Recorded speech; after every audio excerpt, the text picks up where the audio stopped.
Hello and welcome back to Multi-Data TV, where we are aiming to bring you some how-to videos on SipStream and some of the other multi-data products. Today we're specifically going to look at some basic setups for SipStream, things that you will probably want to get to grips with fairly soon after you've had your SipStream system set up for you. Now, it's important to point out that what we're going to see in this video are screens for both administrator and supervisor. Ordinarily, you would be one or the other. It is quite unusual to have a supervisor and an administrator assigned to you. It's not out of the question, but it is a bit unusual. We're showing you both today on the same screens so that it's killing two birds with one stone, so to speak. Anyway, we're going to look at four things today. Setting up forward always on an extension, turning on call recording, the voicemail options that are available to you, and group pickup settings. So first of all, now you know how to get to the SipStream portal. If you've watched one of the previous videos, then we'll simply log in to that portal using our username and password that's been assigned to us by clicking the login button there. And as you can see, this will open up our supervisor and administrative screens.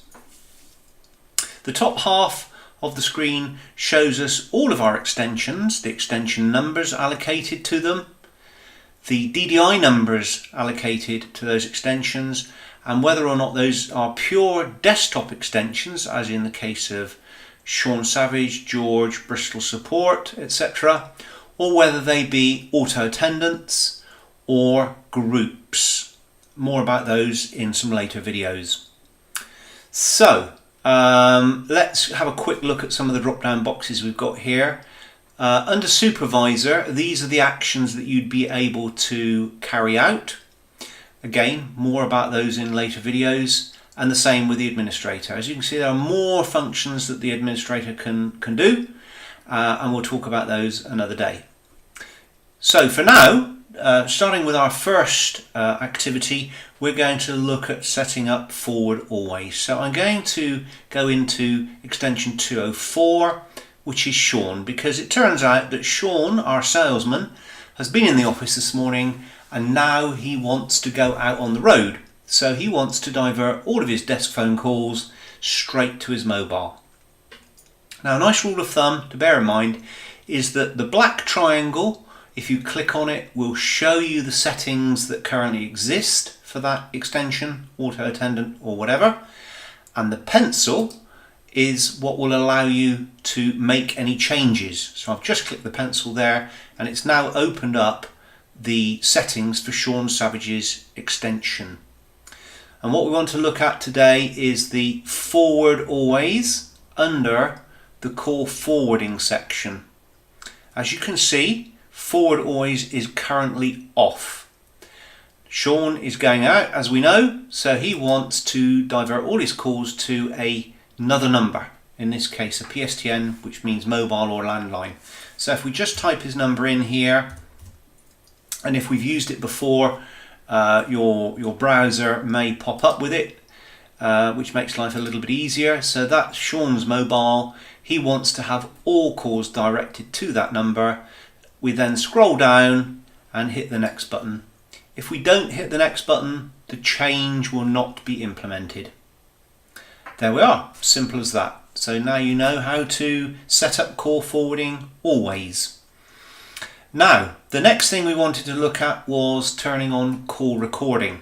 I think we'll use Sean again, so we'll go to the pencil for Sean, because we want to make a change. And we'll scroll down now. While I'm doing this, by the way, Sean's come back for the day, for the rest of the afternoon, so we'll switch off his call forwarding. Scroll down a bit further and you'll see under features there's call recording. Currently the radio button tells us it's off. Now, if we want to record all of the calls on Sean's phone, both incoming and outgoing, all we have to do is click this button here, then hit the next button.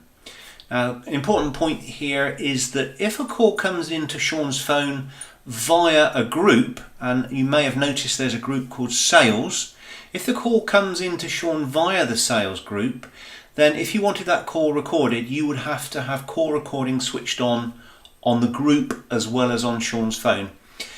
At the moment, by setting it on Sean's phone, it will record any calls that he makes out and any calls that come in directly to his DDI.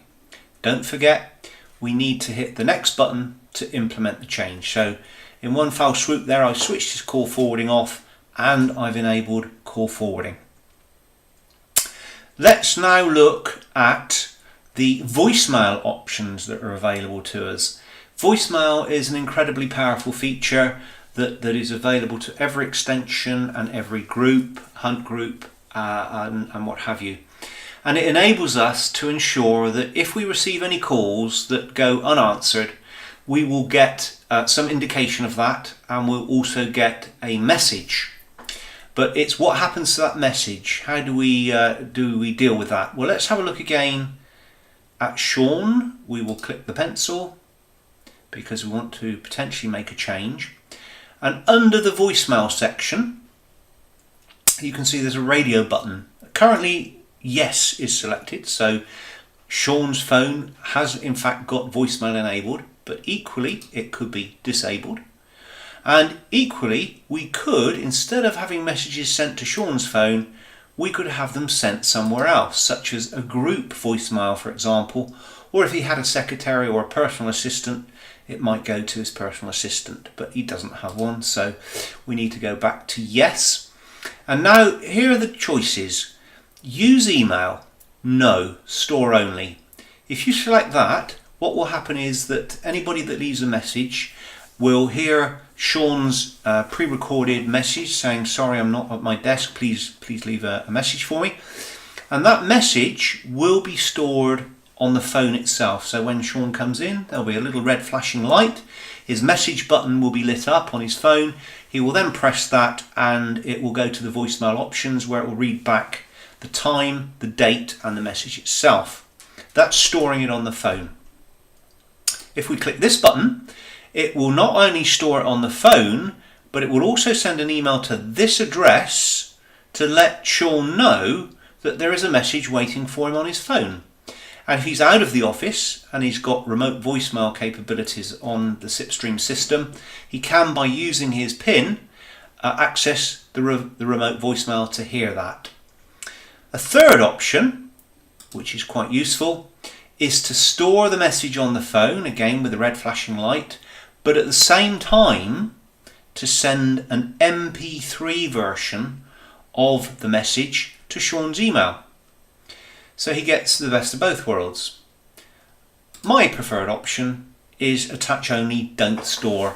Especially if I get a lot of messages, it's quite a time-consuming process to sit by the phone and read them all, listen to them all back. Much better, I think, to attach only, don't store.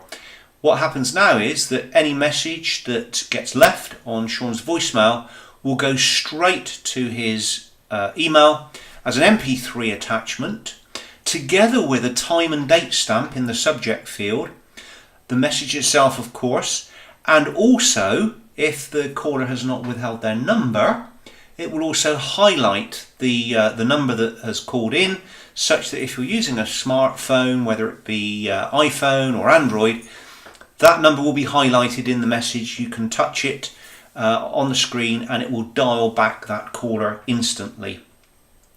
So that's attach only, don't store. Don't forget, we need to hit the next button in order for that change to be implemented. So now finally for today, let's have a look at group pickup.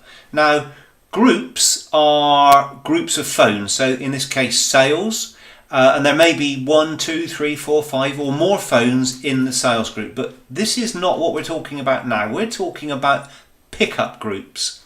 So again, let's go back to dear old Sean and have a look to see if his desk phone and his extension have been allocated to a group. And indeed, his phone is in group 00 and 01.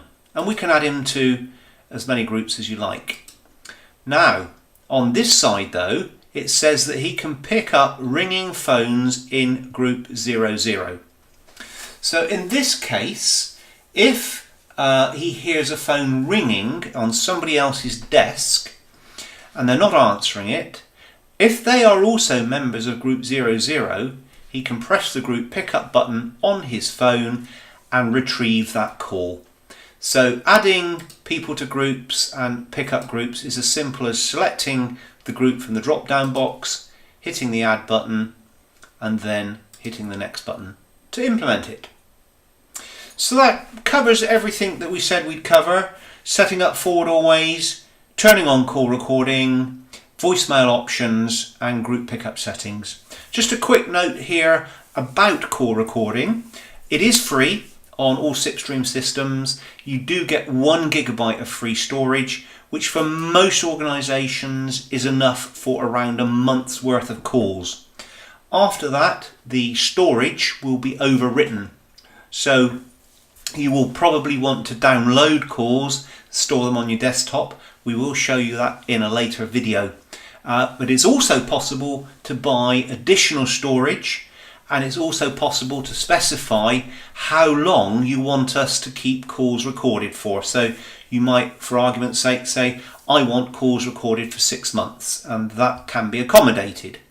And incidentally, the call recording features that we have on SipStream are both FCA approved and the card payment industry, that is to say CPI approved. So if you take credit card transactions, the call recording can be or is credit card compliant.